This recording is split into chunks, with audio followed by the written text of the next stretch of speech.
Right. So tonight, we do something a little different.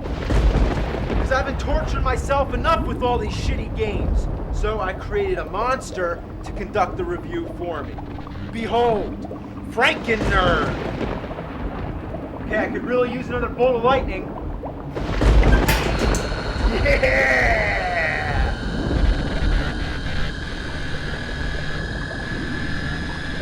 It's alive! It's alive!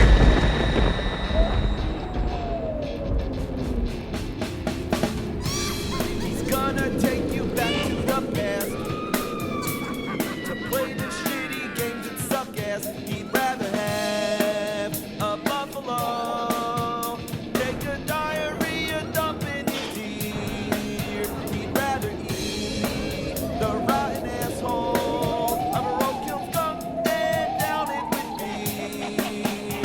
He's the angriest gamer you've ever heard. He's the angry Nintendo nerd.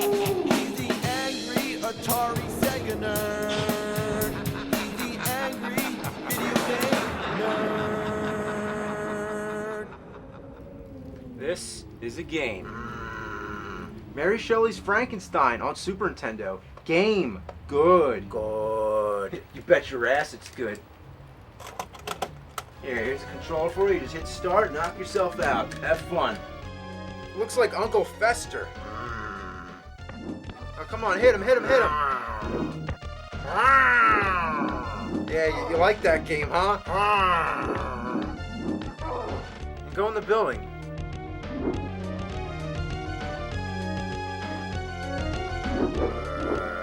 What's the point of going in the doors? Little shortcuts? Yeah, get the fire. Oh, what was the point of that? You gotta ride the elevator thingy? Oh, look, you fell. You gotta get it to come down. Pull the ropes. Come on, where are you going? Like, what are you doing? I don't know where you're supposed to go. Game! No good! Yeah, it's frustrating, isn't it? Okay, alright, we'll play another game. Try the Adventures of Dr. Franken. This one should be easy for you. Check it out. Frankenstein's got sunglasses. Yeah, they're trying to make him hip for the kids. Frankenstein's cool. Well, actually, since the game's called The Adventures of Dr. Franken, I would assume that you play as the doctor. So why are you the monster? Dr. Franken? What's that, a Hadouken? The Sonic Boom and the Flash Kick? Wow, this game's another Street Fighter wannabe. Here you go in the door. What's wrong? You're pushing the buttons? Oh, are you like hitting every button? You pushing up, pushing down? Like, I don't know, maybe there's something you're supposed to get? I'm sorry, you don't have to play.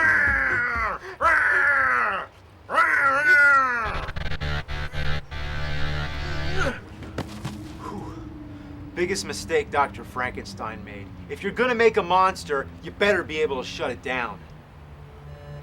But unfortunately, I can't shut off the game because the monster's in my soul. It's my duty to play it for myself and explain why this game sucks, because I created a monster and there's no turning back.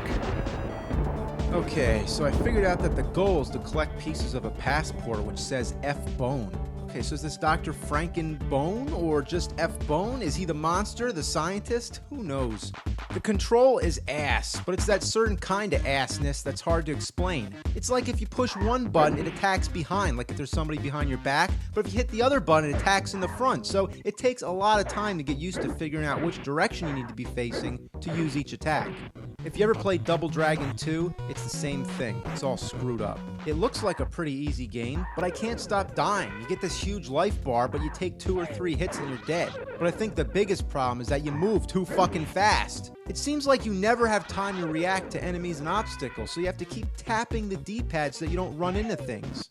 And that's no fun. It's like in Sonic the Hedgehog. You love running fast. You want to keep the flow going. You don't want to stop moving, but sometimes you gotta slow down and pay attention. But the only difference is that that game was fun and feels rewarding that patience, but this game is fucking garbage. Now for the feature presentation. Well, the cartridge says Frankenstein the Monster Returns, but the title screen just says Frankenstein. What the hell? As the game begins, you'll notice that the graphics are pretty good for NES standards, and it reminds you of Castlevania. Essentially, it's the same concept, but instead of Dracula, it's Frankenstein you're going after. You're trying to rescue some girl, I don't know, who cares? And yeah, the monster in the game is called Frankenstein. I guess nobody ever read the book or saw any of the movies. So basically, you walk right and kill everything in your way, but just to confuse you, there's all these doors which don't have much purpose whatsoever. If you go in, you might find some energy, but some of them, like this one, takes you into these sewers where you have to fight a dragon which looks like Barba from Zelda 2. If you beat the dragon, you get some energy, which might make up for whatever energy you lost fighting the dragon, so how about just don't go in there and fight the dragon at all? It only exists to make the game a little more complicated, but all you want to do is keep walking right, and don't go in any of the doors. Then you get to the stage boss, which is the Reaper, kind of like Dracula from Simon's Quest. But here's the real annoying part. When you beat him, a bird comes, and trust me, you gotta kill it. If you let this bird touch you, it carries you back to the beginning of the stage. So, you fucking gotta go through all over again. And you think that the Reaper would still be dead? But no! You have to beat the Reaper again! And the bird! Again! What the fuck? Afterwards, you fight some Minotaur thing, which is the real stage boss, and then you get a cutscene which is slow and drawn out. Why can't the text move any faster? In the second stage, you fight your way through the woods. Some of the trees have platforms, but you're never sure where you can stand. Like, look at this! Like, I'm standing right in between them. Don't you think I would fall down? Then you climb up a giant tree stump, I guess, and there's some random guy who talks to you. Afterwards, you don't know where to go, so at first I climbed back down and then walked all the way back to the start, wandered everywhere till I found out that you're supposed to jump down the right side, but you keep getting stuck on the edge, so it's never clear where to go. Like, couldn't there be a sign or something? Then immediately you fight the evil he-monster and she-monster of the trees, which is what the guy just told us about. Doesn't it seem cheap that right after he tells us about a certain monster, they appear? It doesn't build up any mystery. Remember the first Zelda game? You knew that you had to fight Ganon, the instruction manual talked about him, characters in the game talked about him, but at the time, nobody knew what Ganon looked like. It created all this suspense. But imagine if they never talked about him until right before you walked into that room. It's like, oh, there's this monster you gotta fight. Oh, there's the monster, fight him! Then you come to this swamp where you have to hop on lily pads, but there's barely enough space to jump from one pad to the next. If you miss, you have to fight a merman underwater. You can't swim back up. The only way to get out is to beat the merman, but there's no real strategy, so you just keep attacking him and praying not to get hit. When you die, you'd expect to start right back at the swamp. But no, it starts you off with the merman. Yeah, you don't get a second chance on the lily pads. You have to fight the merman over and over until either you beat him or run out of lives. And you only get a few continues. The only way to pick up where you left off is to enter a password, and then you still have to play the whole stage all over again. Finally, you make it back to the swamp.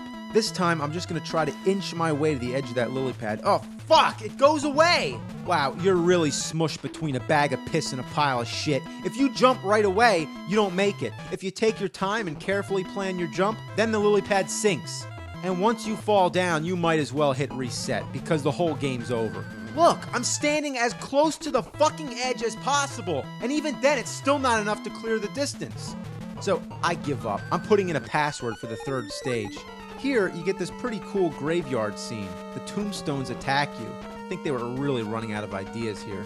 Then I'm going through this castle, and the enemies are too hard to kill, so I find myself running past them just to get ahead. But that's not the mark of a good game, is it? Because doesn't it mean that you're not enjoying the game if all you want to do is bypass everything so you can get the game over as quick as possible? Then you gotta fight a floating red skull that calls itself the Gatekeeper. What's the hand's name? The Keymaster? Then you fight Dark Warrior. Ooh, scary name. How about Death Guy or Mr. Kill? Stage 4 is the final stage. Yeah, they chose to keep the game as short as possible, yet as annoying as possible. This place is all fucked up. There's all these weird faces in the background. Like, where are you supposed to be? Inside Satan's asshole? Then you start fighting all the classic monsters. First it's the Wolfman, but here he's called the Man-Wolf. After you beat him, you get a new weapon, three-way fire. It's kind of like the spread gun in Contra. But guess what? When you get hit only one time, you lose it, which happens only in a matter of seconds. Then you get smothered by sackless balls. Yeah, floating testicles. Then you fight Dracula. Yeah, Dracula's in this game. His arm looks all cockeyed, looks like a dick, like his hand is a dickhead. Dickhead. So once again, it's like Castlevania, almost as if Frankenstein and Dracula just switched places.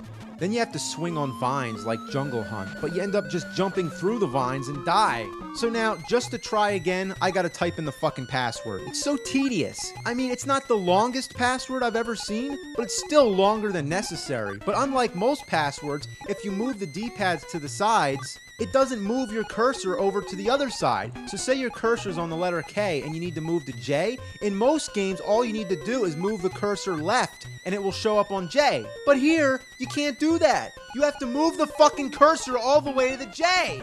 A lot of effort considering that J comes right before K. It's so fucked up. And also, if you enter the password and it turns out that it's wrong, like if you messed up on one letter, it erases the whole thing and you gotta type it in all over again. Why can't I just go back and fix the one letter?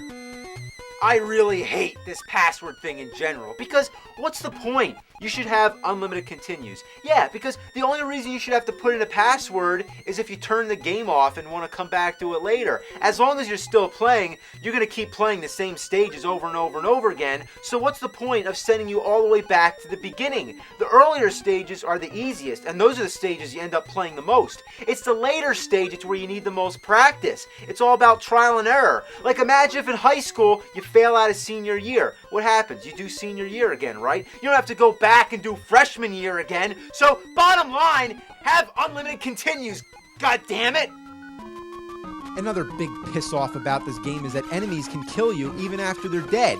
Like you have to wait for them to completely die before you can pass. Anyway, I can't get past the vine, so I'm gonna cheat with Game Genie, the last resort. But check out these codes. Almost unlimited energy, invincibility after losing the first life may cause the game to freeze, start with no continues, cannot collect extra energy, and one hit is fatal. What kind of codes are these? Is there like some sick fuck who thinks the game isn't hard enough? Like somebody who wants to be tortured some more? Well, how about this? I got a code for you. How about a code that just starts you off dead? Yeah, well, I don't want to freeze, so I guess I'm gonna go with almost invincibility, whatever that means. At first, the code works fine, but then I found out that if you collect energy, it takes life away. Not that you would need to collect energy, but it's kind of silly, isn't it? And guess what? Once you get to the vines, you still die. Well, that would have been nice. Why couldn't the code say invincibility except for the vines? Even if you pass the vines, the invincibility goes away, so you're left with your own wits to fight Frankenstein. So, fuck the Game Genie, and let me tell you, when Game Genie doesn't help, you know you're fucked. So you fight Frankenstein. His first form's pretty easy, but then he grows into a giant super Frankenstein. Come on! Come on! Come on, you fucking Frankenstein!